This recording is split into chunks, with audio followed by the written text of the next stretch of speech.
तो रैंक या पोजीशन या कहिए ऑर्डर बेस्ड क्वेश्चंस आज हम देखेंगे, एमसीक्यूज।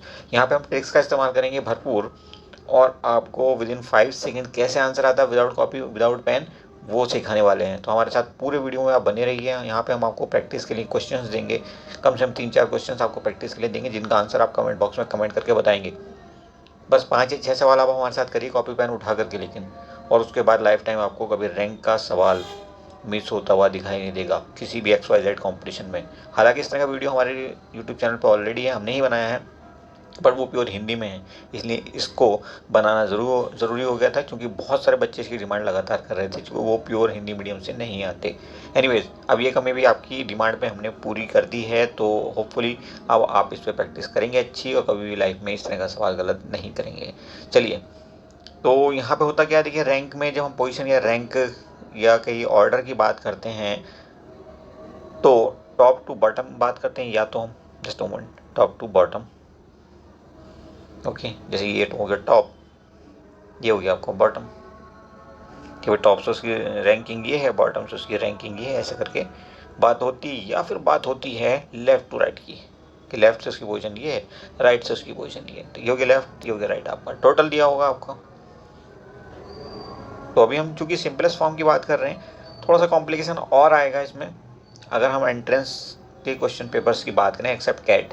कैट में अलग लेवल का क्वेश्चन आता है, तो उसके लिए थोड़ा सा 3-4 वीडियो कम से कम आपको देखने पड़ेंगे। लेकिन अगर आप जामिया या एमयू या जेएनयू या डीयू या सीयूईटी की तैयारी कर रहे हैं, तो वहाँ पे आपको 2 या 3 वीडियो में आपका पूरा 100% सिलेबस कवर हो जाएगा, एक भी सवाल आपका बच के जाने वाला नहीं है, ओके।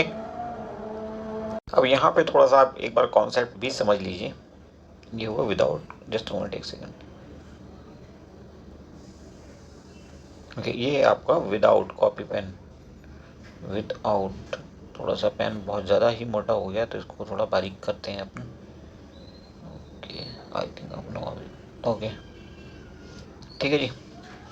तो विदाउट कॉपी पेन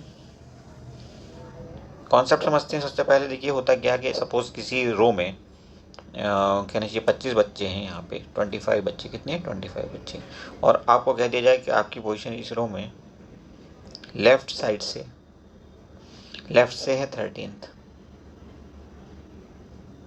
तो इसका कहने का मतलब ये है कि 12 बच्चे आपके लेफ्ट में भी और हैं, आपकी पोजीशन 13th है, और आपसे कहा जाए कि भाई अगर 25 बच्चे हैं तो आप बताइए राइट से आपकी क्या पोजीशन है। अब यहाँ पे आ जाती है ट्रिक, आपको कुछ भी नहीं करना है, एक छोटी सी ट्रिक याद करनी, छोटा सा फॉर्मूला है ये, L+R is equal to T+1। T कितना है हमारे यहाँ पे 25, +1 कर दो 26 बन जाएगा, ओके जी। लेफ्ट से पोजीशन क्या थी 13, राइट से क्या जाएगी 26 - 13, यानी कि 13। कुछ भी नहीं करना है आपने। तो चलिए आप देखते हैं कुछ सवाल, और उसके बाद प्रैक्टिस के बाद आप खुद ही बताएंगे कि सर हमने कॉपी पेन उठाना छोड़ दिया इन सवालों पे, ओके। तो एक group of dancers are standing in a line for their performance. Joseph tried to calculate his rank from the either side, उसकी दोनों साइड से रैंक जो है वो कैलकुलेट करना चाह रहा है, and found that his rank is 19th उसकी रैंक है एक साइड से। Find the total number of dancers standing that line, उस लाइन में कितने डांसर्स हैं। तो थोड़ा सा समझिए, इसने कहा ईदर साइड मतलब दोनों साइड से उसकी रैंक जो है वो सेम है, कितनी है 19th। हमने आपको फार्मूला क्या बताया बच्चों, L+R is equal to T+1। अगर L से उसकी पोजीशन 19th है, राइट से भी उसकी पोजीशन 19th है, लेफ्ट और राइट से दोनों से 19th है, आप खुद बताओ T की वैल्यू क्या हो जाएगी। 19 + 19 यानी 38 - 1 37, तो टोटल कितने बच्चे हो गए वहाँ पे 37। देखिए आंसर कौन सा करेक्ट हो जाएगा, बी। तो आप कहीं से कहीं तक आपको कोई दिक्कत होने वाली नहीं है, बस आपने सवाल थोड़ा ध्यान से पढ़ना है, ओके। जब भी किसी आदमी की, किसी की स्टूडेंट की पोजीशन दी हुई है हमें दोनों साइड से, तब हम यही फार्मूला लगाते रहेंगे। फार्मूला तो अल्टीमेटली यही रहने वाला है, एक ही फार्मूला है इसमें, बट अगर एक आदमी की दोनों तरफ से पोजीशन मतलब 3 चीज़ें यहाँ पे दी होंगी आपकी, L है, R है और T है, इनमें से 2 दी होंगी, तीसरी मिसिंग होगी, इतना ध्यान रखो आप। अगर ये दिया है तो ये मिसिंग हो जाएगा, ओके। बस इतना समझ लीजिए, काम हो गया। क्वेश्चन समझने की कोशिश करिए। In row of orange trees हैं कहीं पे लगे हुए, 1 tree is ranked as 15th from left and 7th from right. Okay, एक तरफ से उसकी पोजीशन क्या है 15 और दूसरी तरफ से क्या है 7। तो टोटल ट्रीज हम पता कर सकते हैं कितने होंगे उस रो में। बिल्कुल, L plus R is equal to T plus 1, isn't it. Colour change कर लिया हमने। ओके, तो एक तरफ से है 15वीं पोजीशन, दूसरी तरफ से है 7वीं position, is equal to T plus 1। T की वैल्यू कितनी हो जाएगी 15 7 22 माइनस 1 21, यानी कि टोटल 21 चीज वहाँ पे है। अब देखिए सवाल में पूछा गया, थोड़ा सा ट्विस्ट आया है। क्या कहना चाहता है, calculate the number of trees that should be eliminated to make a total of 17। अभी 21 ट्रीज हमारे पास हैं, उनको 17 हम कैसे बनाएं, क्या माइनस करना पड़ेगा, कितने ट्रीज एलिमिनेट करने पड़ेंगे 4। तो आंसर क्या आ जाएगा हमारा 4, और ऑप्शन कौन सा करेक्ट हो जाएगा सी। ये अच्छा सवाल है, थोड़ा कंफ्यूज करने की कोशिश कर रहा है। Rank of Kamala is 8 ahead of Vidya in a class of total students of 42। अब यहाँ पे क्या हुआ, टॉपर और लूजर की बात हो रही है, तो आप समझेंगे यहाँ पे आप अगर रैंकिंग लगा दो बच्चों की तो टॉपर कहाँ जाएगा भैया, सबसे पहले तो टॉपर की बात होगी ना, सबसे नीचे मतलब नीचे की तरफ दिखाई देगा लेकिन होगा एक टॉपर। अब ऐसे में क्या हुआ कि विद्या की रैंक है 26, टॉपर्स में विद्या की रैंक कितनी 26, तो विद्या कहाँ पहुँच गई यहाँ पे, रैंक क्या है 26। ओके, कलर चेंज कर लेते हैं ज़रा। अब जो कमला है उसकी रैंक कितनी, उससे 8 आगे है कमला, तो कमला की 26 माइनस 8 मतलब कमला हुई 8th रैंक। कितनी 8th, कमला हुई 8th रैंक। कहाँ से, टॉपर्स की तरफ से। कहने को क्या है, ये बॉटम है लेकिन ये टॉपर्स सबसे टॉप में जो रहेगा वो सबसे नीचे आएगा, इस हिसाब से देखा जाए तो। अब क्या पता करना है हमने, अब हम पता करना है कि उसकी लूजर्स की तरफ से जब हम शुरू करते हैं यानी कि बॉटम से, तो वहाँ से उसकी रैंक क्या होने वाली है कमला की। तो कमला की एक तरफ से रैंक हमें पता चल गई 8 है, कहाँ से, टॉपर्स की तरफ से। एक तरफ से कह लो आप, टॉपर और लूजर में आप कंफ्यूज हो जाओगे। तो एक तरफ से उसकी 8th रैंक है, 42 बच्चे टोटल हैं, तो बताओ दूसरी तरफ से उसकी रैंक क्या है। तो जाहिर सी बात है, फॉर्मूला हमारे पास L plus R is equal to T plus 1 होता है। यहाँ पे आपका 42 प्लस 1 यानी कि 43 हो जाएगा। पेन भी हम कम से कम चलाने की कोशिश कर रहे हैं। देखिए अब एक तरफ से उसकी रैंक क्या है 18, तो वो 8 आगे है तो 18th हो गई। एक तरफ से उसकी 18th रैंक है, जस्ट अ मोमेंट। ओके, ये था आपका L plus R is equal to T plus 1। 42 बच्चे हैं, एक ऐड कर दो 43 हो गया इधर राइट हैंड साइड में। 18 तो उसकी रैंक यहाँ से है एक साइड से, दूसरी साइड से उसकी रैंक क्या हो जाएगी, माइनस कर दो 43 माइनस 18 यानी कि 25, 25वीं रैंक होगी उसकी। कहाँ से, बॉटम की तरफ से अगर हम कैलकुलेट करेंगे तो। ठीक है जी, और दूसरी साइड से तो आपको पता ही है 18वीं रैंक होगी, तो 25 का मतलब ऑप्शन सी आपका राइट आंसर हो जाएगा। नेक्स्ट देखिए आप, अब तक आपको काफ़ी हद तक कॉन्सेप्ट क्लियर हो गया होगा, और होपफुली आखिर के 5 सवाल हम आपके लिए छोड़ेंगे, वो आप ही आंसर करेंगे। अगर किसी को नहीं आता है तो दूसरे वीडियो में हम उनके आंसर्स बताएंगे, सॉल्यूशन भी कराएंगे।